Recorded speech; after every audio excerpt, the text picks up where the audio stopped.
Buongiorno, ben ritrovate e ben ritrovati, nuovo appuntamento con 7 in punto. Questa mattina parliamo di un'area geografica che è fra il prestigioso e il desolante, nel senso che parliamo della montagna, la nostra montagna, la montagna in particolare quella vicentina, ma avremo anche l'occasione per abbracciare il discorso in senso più generale, anche da un punto di vista territoriale veneto, perché quando parliamo di montagna immaginiamo subito il turismo, le grandi masse di persone che vengono accolte da prestigiose località come quelle che ci sono nella nostra regione, ma la montagna purtroppo è anche spopolamento, è anche un'area dimenticata che soffre e che invece va valorizzata. Per parlarne abbiamo la persona ideale, una persona che è da decenni che si occupa anche di queste problematiche. Andiamo subito a salutarlo e ringraziarlo di essere con noi. Si tratta di Agostino Bonomo, che è in questa occasione in veste di presidente del GAL della montagna vicentina. Buongiorno a lei, Presidente.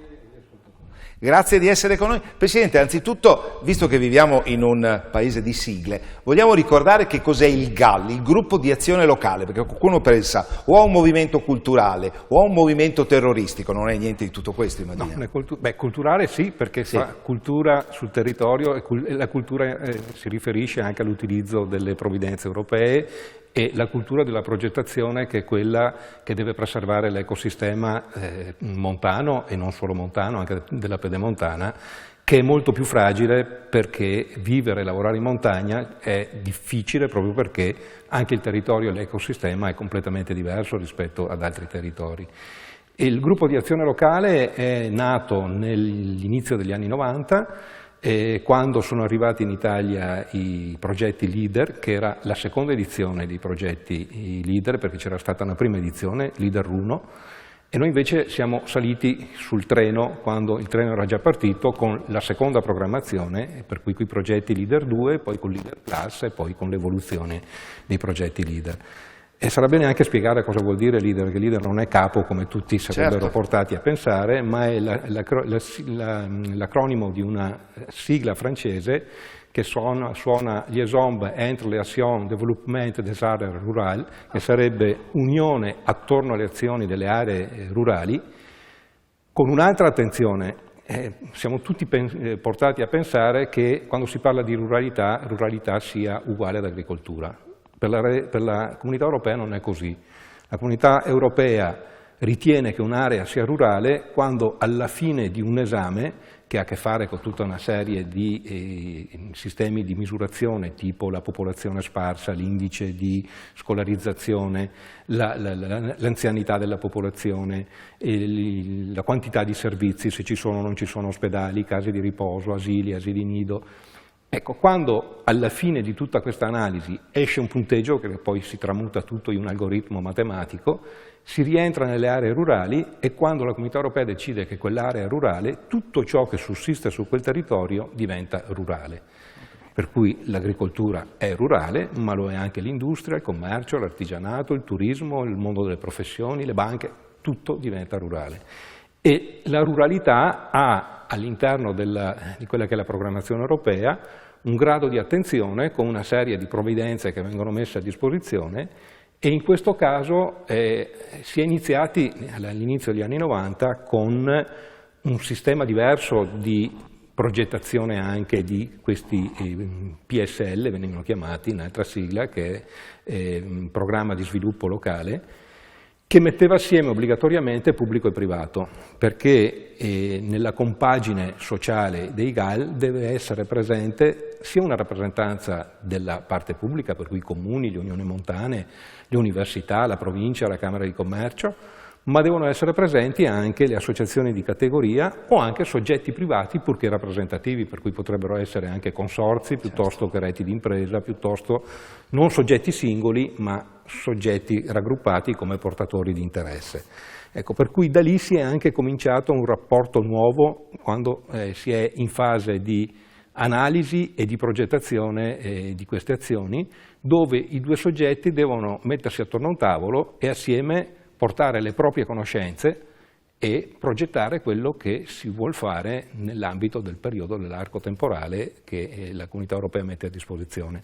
per cui si parte da un'analisi del territorio cosiddetta bottom-up, per cui dal basso, non è la Comunità Europea che dall'alto dice questo territorio bene, è rurale, abbiamo capito che ha delle difficoltà, dei disagi e bisogna colmarli e dovete fare così, non è così, e la Comunità Europea, per la misurazione di cui abbiamo parlato prima, decide che quello è un territorio che ha bisogno di aiuti, ma poi dice a quel territorio, bene, gli aiuti ci saranno, però dovete dirmi voi di cosa avete bisogno, quali sono le azioni che voi pensate possano essere utilizzate come leva e che poi possa fare da moltiplicatore per gli obiettivi che voi vi darete. Per cui devono esserci degli obiettivi finali, deve esserci un programma, all'interno di quel programma devono esserci tutta una serie di progetti che siano coerenti con l'obiettivo, nei filoni poi che già la Comunità Europea indirizza, ma che poi devono essere sviluppati dalla Regione, devono diventare di leitmotiv rispetto al quale poi tutta la progettazione deve essere coerente. Presidente, noi abbiamo parlato GAL Montagna Vicentina, ovviamente nell'immaginario popolare, come si dice, uno pensa a Montagna Vicentina, pensa a Asiago, Enego, insomma tutte quelle località anche di un certo richiamo, ma Montagna Vicentina immaginiamo che abbia anche dei coni d'ombra importanti. Sì, non è solo l'altopiano, la Montagna Vicentina, ma il territorio che rientra all'interno del GAL Montagna Vicentina è anche tutta la parte di Tonezza, di Arsiero, che poi confina con un altro GAL che è quello del Baldo Lessinia, per cui c'è una continuità. Fra i GAL c'è tanta collaborazione, c'è un gruppo di coordinamento sia di presidenti sia di direttori, e ci si incontra una volta al mese, si lavora assieme, spesso anche perché è fonte di punteggio ed è una cosa che la Comunità Europea e poi la Regione auspica, che è quella di fare delle azioni infraterritoriali, oppure qualche volta andando a prendere anche delle azioni che stanno facendo altri GAL, magari anche in Sicilia, in Piemonte, e andare a mutuare quella progettazione perché la si ritiene utile, si ritiene utile di portarla sul proprio territorio, perché potrebbe avere uno sviluppo interessante e positivo. Mi ricordo all'epoca, quando ero presidente io, noi trasportammo proprio come uno scatolone il progetto della certificazione EMAS che noi avevamo fatto. All'epoca eravamo solo GAL altopiano 7 comuni, perché poi ci siamo uniti con l'altra parte della Montagna Vicentina, abbiamo fatto un solo GAL, che era quello della certificazione EMAS, per cui una certificazione di parte terza sull'utilizzo di tutto ciò che è rifiuti, acqua e l'avevamo trasferito a un GAL, il GAL Le Mongioie in Piemonte, e devo dire che gli ebbe più successo che da noi, peraltro. Noi avevamo pensato per le nostre aree, sulla scorta che Bibbione aveva fatto una cosa simile, che aveva avuto successo perché era diventato motivo anche di promozione turistica e apprezzato soprattutto dai paesi nordici, ossia uno svedese andava a Bibbione anche perché vedeva che in quel territorio si utilizzavano determinate procedure per lo smaltimento dei rifiuti piuttosto che per il risparmio dell'acqua. Noi volevamo trasportarlo nei nostri territori è partito sì e no, invece in provincia di Cuneo e nelle Langhe ebbe uno sviluppo che ancora oggi c'è ed esiste e lo stanno utilizzando. Per cui il nord-ovest una volta tanto superiore al nord-est. Per cui c'è anche questa collaborazione fra tutti i GAL, non solo quelli regionali ma anche fuori regione, e che dà la possibilità poi di poter mettere in campo un qualcosa che magari ha avuto successo da un'altra parte e che si può provare a mettere in campo anche da noi. Ma Presidente, stavo pensando che da un punto di vista giustamente geografico, lei diceva appunto questa connessione con i Lessini, e diciamo nell'altro versante ci sarebbe la connessione con i Colli Euganei, ma Padova ha delle problematiche un po' diverse dal punto di vista di quelle che sono i rilievi, perché è una situazione completamente diversa, ci sono solo dei colli, voi avete sia i colli che le montagne, cioè avete problematiche che sono anche stratificate proprio da un punto di vista geologico. Sì, poi i GAL sono partiti anche in territori non solo montani ma anche di pianura, e poi negli anni si sono specializzati secondo quelle che sono le priorità e le prerogative dei vari territori. I Galli Colli Iberici non hanno solo i colli, ma hanno anche tutta l'area termale, che per dire, è un unico, no? Sì. Non è che sia una cosa tanto replicabile, per cui si sono sviluppati in base anche a quella che è la situazione del territorio, che poi è lo spirito del Gallo, ossia appunto con il sistema del bottom up andare a vedere quelli che sono i punti di forza e debolezza del territorio, e quelli che sono i punti di forza, e credo che le terme siano un punto di forza importante, ed è stato utilizzato, come nella zona del Trevigiano loro si sono buttati molto su quella che è la situazione del turismo e del turismo culturale. Sì. Il Veneto orientale invece, come GAL, ha fatto delle scelte diverse, non si è occupato solo di progetti leader ma anche di altre provvidenze, e è diventata una vera e propria agenzia di sviluppo del territorio. Nell'area montana del Bellunese, anche là, secondo quella che era la situazione di quel territorio, per cui l'occhialeria piuttosto che un certo tipo di turismo montano molto più spinto rispetto a quello che è la pedemontana nostra e la montagna vicentina e veronese, si sono sviluppati in un'altra maniera, e che è giusto che sia così poi peraltro, però possono esserci all'interno di vari territori delle azioni e dei programmi che possono essere mutuati assolutamente, perché se hanno avuto successo lì magari possono avere successo senza andare a mettere in piedi tutto un nuovo ulteriore studio e tutto, si prende il progetto e lo si cala sul proprio territorio. No, Sam, mi viene in mente perché diciamo qualche settimana fa ci è arrivato il comunicato, proprio la notizia della visita guidata ad una idrovora del Padovano. Questa visita era proprio promossa dal GAL Patavino, insomma, proprio anche come risorsa del territorio, come capacità anche di sviluppare un certo tipo di discorso. Presidente, lei ne ha già accennato, ma questo fatidico, che speriamo non diventi famigerato PNRR, con questa diciamo cascata di soldi, che bisogna stare attenti che non ci travolga più che ci venga incontro, in che misura appunto si incrocia anche con i progetti, le progettualità del GAL? Beh, lì sono tutta una serie di provvidenze che hanno una natura diversa rispetto a quelle che hanno a che fare con le provvidenze di cui noi ci occupiamo. Ecco, quello che è invece l'obiettivo che ci siamo dati come GAL, che appunto ci siamo insediati la settimana scorsa col nuovo Consiglio, era quello in questo triennio, che è il nostro mandato, ma anche nell'ambito della programmazione che sarà un po' più lunga, di occuparci anche di altro, nel senso che noi abbiamo sviluppato negli anni, dagli anni 90 ad oggi, un know-how che ha a che fare con la gestione di tutta quella che è la fase burocratica, ma la fase progettuale prima,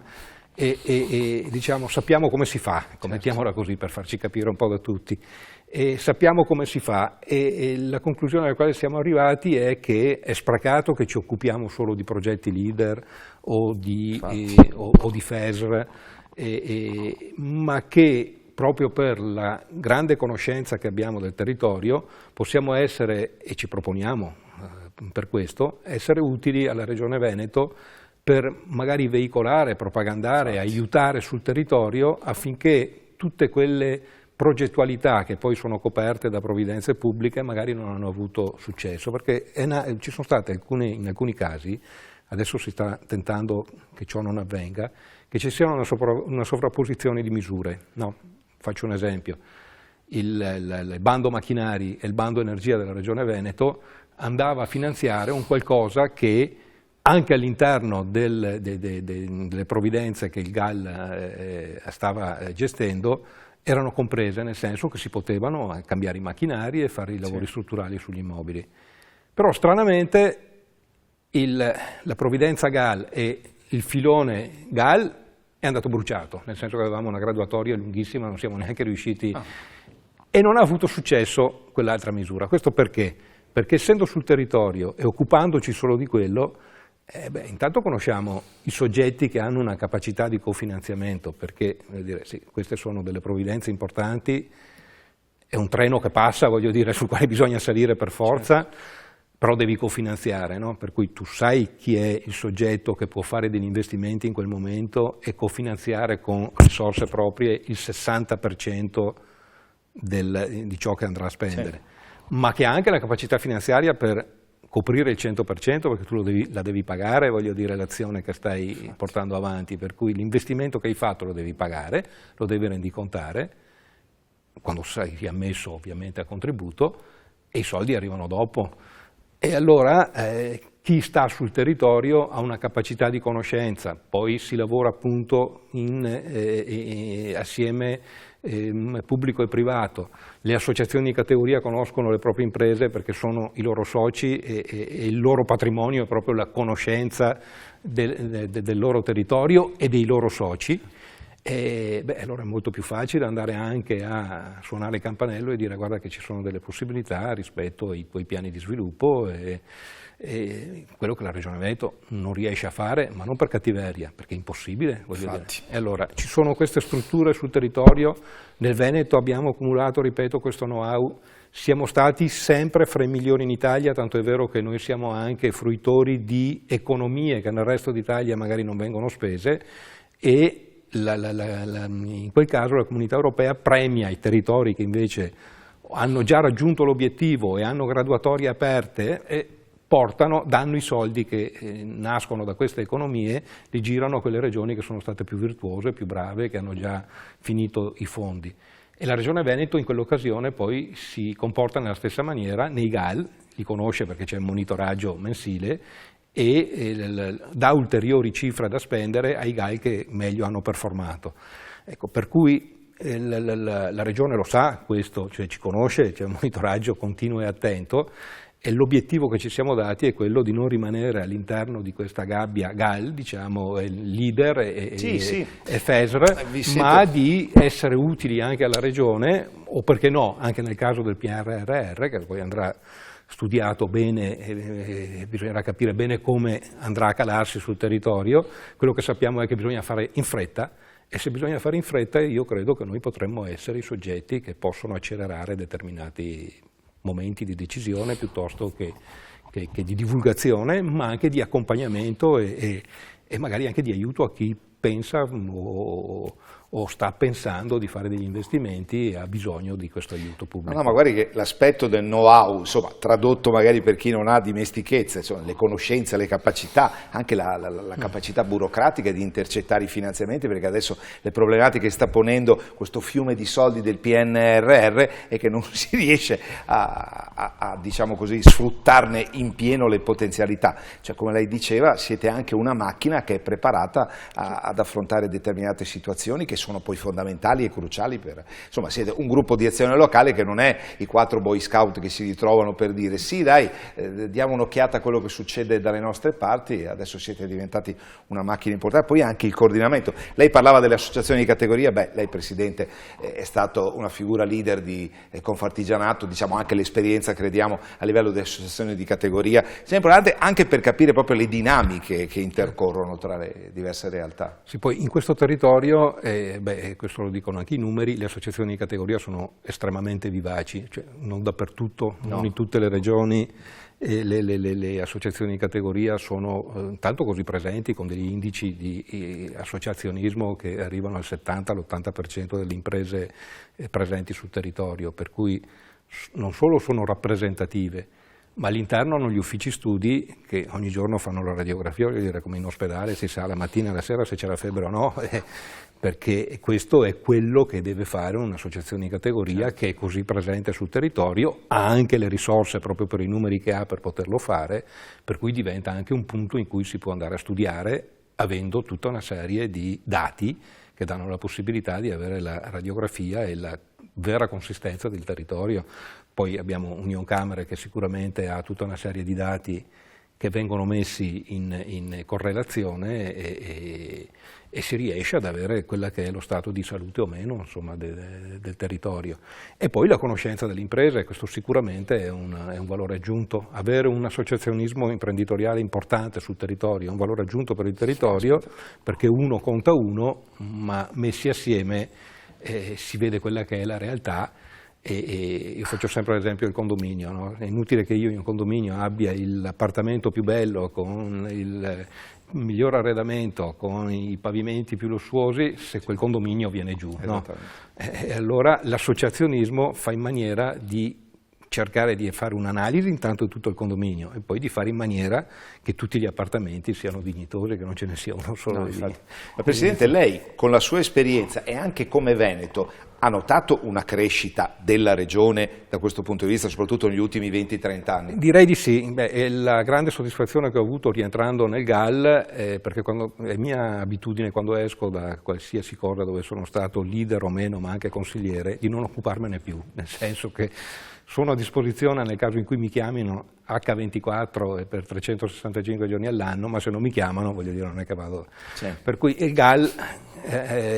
GAL partecipavo come socio di Confartigianato, come legale rappresentante, una volta all'anno alle assemblee e cercavo anche di stare zitto, voglio dire. Adesso rientrato da una decina di giorni ho trovato un GAL in piena salute, che era stato amministrato benissimo e che è stato anche diretto bene, per cui all'interno c'è sicuramente tutta la possibilità da un punto di vista sia dell'ufficio, dell'organizzazione, sia della governance per poter far bene, perché c'è unità di intenti, ma c'è anche tanta preparazione e una buona rete relazionale che nel tempo si è mantenuta, anzi si è sviluppata devo dire con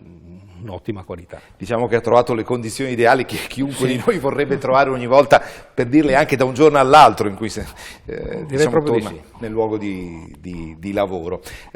Noi Presidente abbiamo voluto, se vuole un po' genericamente, intitolare questa puntata Economia di montagna. Ecco, quando si parla di economia di montagna, non sempre è facile spiegarsi, perché anche lei ha spiegato un po' quelle che sono le ragioni, per cui tante volte si tende un po' a confondere, invece ci sono dei termini precisi di questa economia di montagna. Per esempio, una montagna che si spopola, quanti servizi anche proposti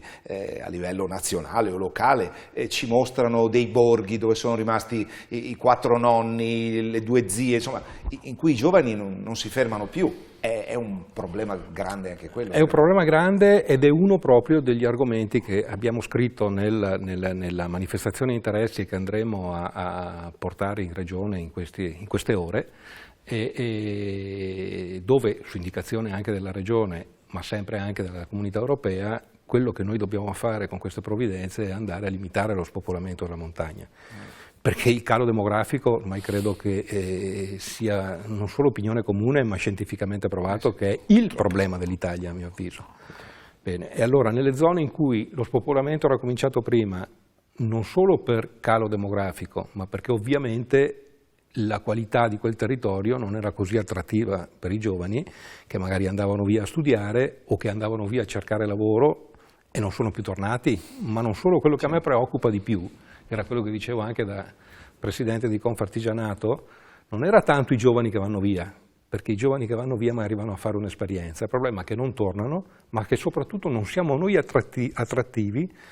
per altri giovani che vengono da noi a fare esperienze, per cui manca questa attrattività del territorio che in qualche maniera deve essere analizzata e capire quali sono i gap da colmare.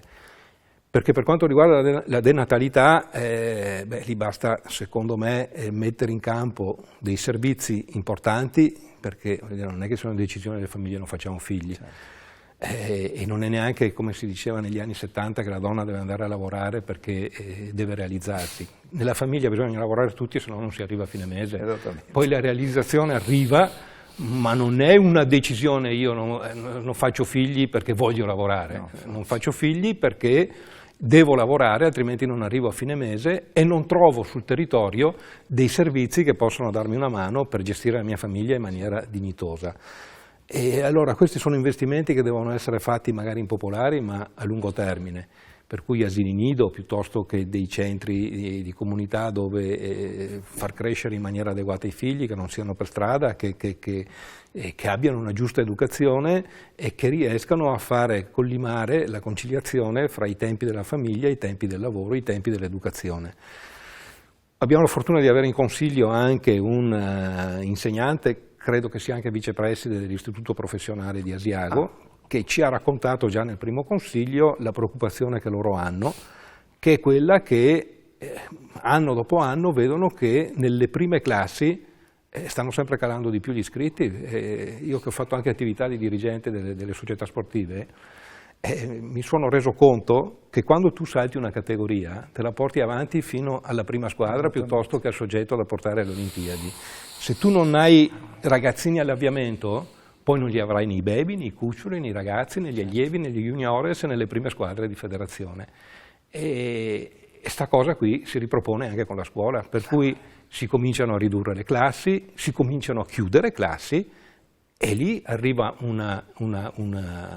risposta minore per quanto riguarda la formazione,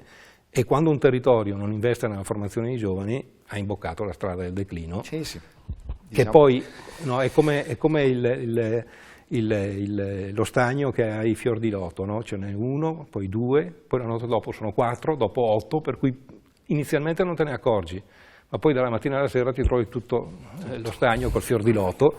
e adesso stiamo arrivando che abbiamo superato un punto di non ritorno importante. E allora vivere e lavorare in montagna è difficile perché ci sono situazioni orografiche piuttosto che meteorologiche, sì, che da un punto di vista magari di vivibilità è difficile, ma si vive meglio.